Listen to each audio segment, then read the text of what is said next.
What's going on, everyone? Welcome back to the channel. Today, we are diving deep into one of the most fascinating and tragic theories surrounding the ruler of the world, Imu. We've seen him leave the flower room, sit on the empty throne, and even visit the giant straw hat. But what if I told you that those few moments outside might be the absolute limit of his freedom? We're talking about Imu's prison, the mystery disease of the Void Century, and why Luffy doesn't need to beat Imu in a fight, he just needs to outlast him. Let's get into it.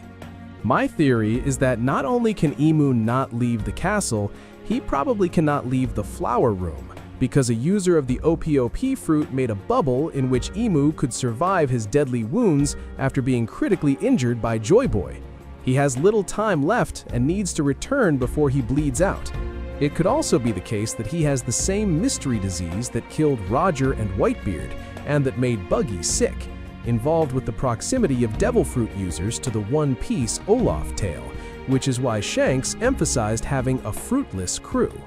Alright, so I don't mind the first idea, although we have seen Imu leave the Chamber of Flowers, we've seen Imu sit on the empty throne twice, and we've also seen him go into the vault where the giant straw hat is. So I do like the limitation, but I have to imagine that Imu has free reign of the entire castle, but that his restriction to being within the castle walls might be what caused him to innovate and utilize his possession ability. It's hard to tell at the moment, but Imu has either been gravely wounded from some sort of old Void Century battle, perhaps either against a Joy Boy, a Davy Jones, or both. That, or Imu is suffering from some kind of incurable disease. But within the walls of Pangaea Castle, he's perfectly fine. It's almost as if time has stopped for his body in there. And we are still waiting for the full lore behind the OPOP fruit. The perpetual youth surgery must have been used in the past for people to know about it, and it could have been applied to Imu. However, perpetual youth is not a cure to a disease, and so in order to facilitate that, the best that may have been able to be done is to create a space where the progression of the disease either halts or comes to a complete stop. And that might not have been done with the OPOP fruit. That could have been done with a different power. Because while lots of people do come and go from Pangaea Castle, the only ones we know of who have lived there would be Imu, the Five Elders, and Imu's servant, who was Gunko at one point. And it just so happens that all 7 of these characters we know of are the ones who have remained perpetually youthful. Gunko is about 80 years old at this point. Saint Saturn, he was at least over 200 years old, and Imu is potentially 1,000 years old, if not more. Meanwhile, the Holy Knights, despite making a deep covenant with Imu, do age. However, they don't live within Pangaea Castle. They have their own mini-city of Shangara.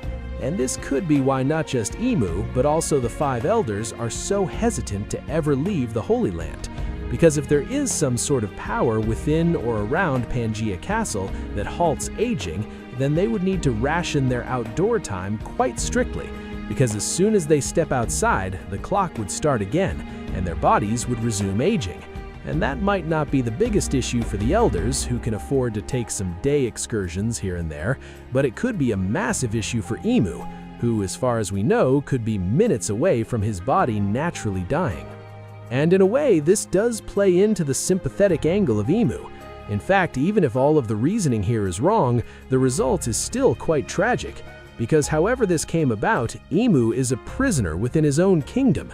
He has all of the power and all of the influence in the world, but he is trapped, which would make him the ultimate symbol to stand in contrast to Luffy, who is the most free person on the planet. Not even the king of the world can achieve freedom. I suppose that's why Luffy doesn't want to become a traditional king or even become a conqueror of any kind, because he instinctively knows that that responsibility would only constrict him. And narratively, something like this works perfectly, because it explains why Imu can't just teleport anywhere at any time and use his infinite powers to solve any problem. And the same goes for the 5 Elders to some extent, due to the need to stay within the walls of Pangaea Castle. They are particularly reliant on the Marines as well as Cipher Pol to keep the world in check via their orders. But it doesn't just explain past actions, it also explains why we are all not just dead right now on Elbaf. Imu's sickness puts him on a strict clock, We do not need to defeat him or overcome Imu in terms of power. We just need to outlast him, and that feels like a much more reasonable solution to conclude this event with some sort of very clear disparity of power, but a convenient excuse to not have that power end the series right here and now. I always assumed Imu to be a woman. I've never seen a man play with butterflies all the time. So I did want to bring up Imu's love of butterflies, actually. Butterflies, they're not so much a feminine symbol, but it's more that their presence tends to indicate peace and tranquility.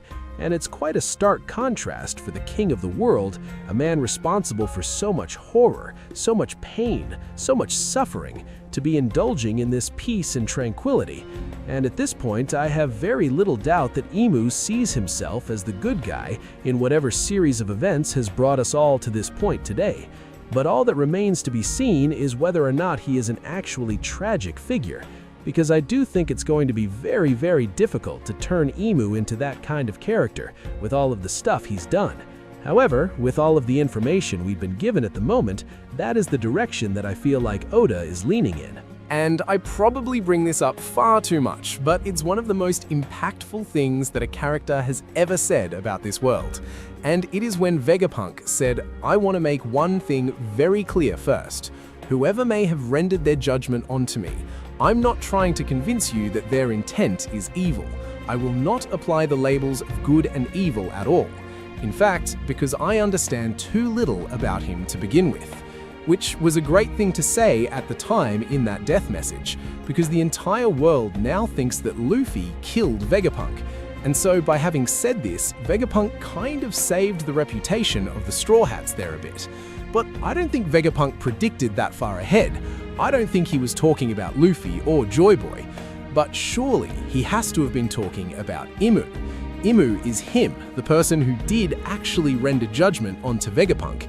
And if so, that is huge, because whatever Vegapunk knows, which he admits is not enough, it was still enough for him not to immediately label Imu's intent as evil, which I imagine is unthinkable to the vast majority of the One Piece fanbase. And it was to me as well. At least it was before chapter 1179. And remember that it's not just Vegapunk speaking. Every line of dialogue serves a dual purpose. The first is that it is the characters communicating in the world, and the second is that it is the author communicating to the readers. So with that in mind, I think Oda is telling us not to immediately judge Imu. And I'm now preparing myself for the inevitable depressing flashback of Saint Nerona Imu. Plus, to go back to the butterflies, they're also a symbol of transformation and rebirth, so they're actually quite perfect to use thematically when dealing with plot points that involve something like transitioning from one world to another, as stated in the Harley text. But also, speaking of the Harley, this chapter has breathed some new life into a rather obscure theory that Imu is actually the forest god, and in a couple of different ways. The first is that the Harley says that the forest god tames devils at the beginning of the second world, which is currently widely believed to be a reference to devil fruits, and Imu's power is now very much linked to them, at the very least, if not the root cause of all of them. And also, when Imu arrives on Elbaf, he animates the landscape around him. But looking back on it, only particular things are affected, those things being the wooden buildings and the trees, with wooden buildings rather famously being constructed out of trees. And so it appears that Imu is only animating these elements of a forest, the trees. I still think it's a bit wild not to go with Sea God at this point. There's a lot more evidence going in that direction. However, Imu's links to nature are now significantly stronger, and he does have a potential place in the Harley text, as a maybe forest god. And perhaps the sea god is a role that could be given to Davy Jones, and now inherited by Blackbeard, given that Davy Jones does have much more clear dominion in the sea with Davy Jones's locker and such. Now, after Imu leaves the Holy Land, there is a panel of Pangaea Castle, and after that there are two more panels of the Red Line, with what appears to be a balcony, an entrance, or secret passage maybe. What was that, and why did Oda show it? If you look closely at these two panels of the Red Line in this chapter, there's something a little bit odd about them. When you zoom in, you can see not just one, but actually two distinct rectangles. And in the black and white format of the manga, it's incredibly difficult to know what to do with this information, because it's not clear at all. However, we have seen these rectangles before. In chapter 96, when the gondola carrying the Reverie guests arrived, we see that these are actually statues that have been carved into carved sections of the Red Line. It's infinitely easier to tell in color, and you can also see the gondola ports as well. But we also get a much better look at this as Shirahoshi and the others go up the stairs to the Holy Land, which shows us that these statues are colossal. They are the size of ancient giants. We are talking Oars and Loki scale beings, because see all these little dots down there? Those are people. And one of those people is Shirahoshi herself, who is the size of a small giant herself. Now, my current guess as to what these statues are is that they represent the 20 founding monarchs of the world government. And if we do ever get to properly explore the Red Line one day, we might get to see all of these monarchs, and there may even be a statue of a certain Saint Nerona Imu. And I really do hope that we get to spend an extended period of time on the Red Line at some point. It is the biggest landmass on the planet, which to me feels like it has the greatest potential for adventure, because there really is a whole separate world to explore up there. It is not just the Holy Land. Nami even said that the Red Line is like a series of linked islands, with each segment containing its own unique climate. So if you were to journey across the Red Line, you would be faced with summer, autumn, winter, and spring climates at the very least. I say at the very least because climate in the Grand Line gets a bit weird. Not every island adheres to those 4 basic types. Do you think that the remaining 18 founders are alive, but none are intervening? So we're talking about the founders of the world government here, and I don't know if they're still alive.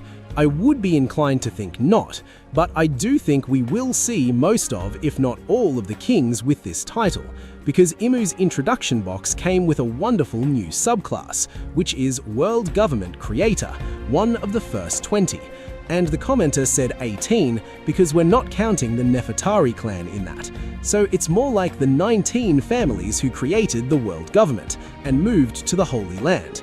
But I do think this title will be applied quite a bit during the Void Century flashback, as we are introduced to the other 18 founders.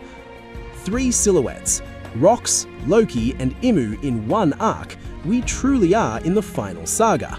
That's right, and we are now seriously approaching the endgame of One Piece. Oda has suddenly decided to turn the lights on and get rid of all of these moody silhouettes. However, I'd also like to add that it is not just 3, it is in fact 4, as we also got Shamrock's silhouette revealed in this arc. He was first silhouetted at the end of Egghead Island, so again that is 4, and that's gotta be some kind of revelation record. And at this stage, one of the only remaining silhouettes that we still have yet to reveal is the silhouette of Joy Boy, unless Oda goes and introduces more, which I think he might, he likes to do that. But just to clarify, I don't actually think that Imu was a silhouette.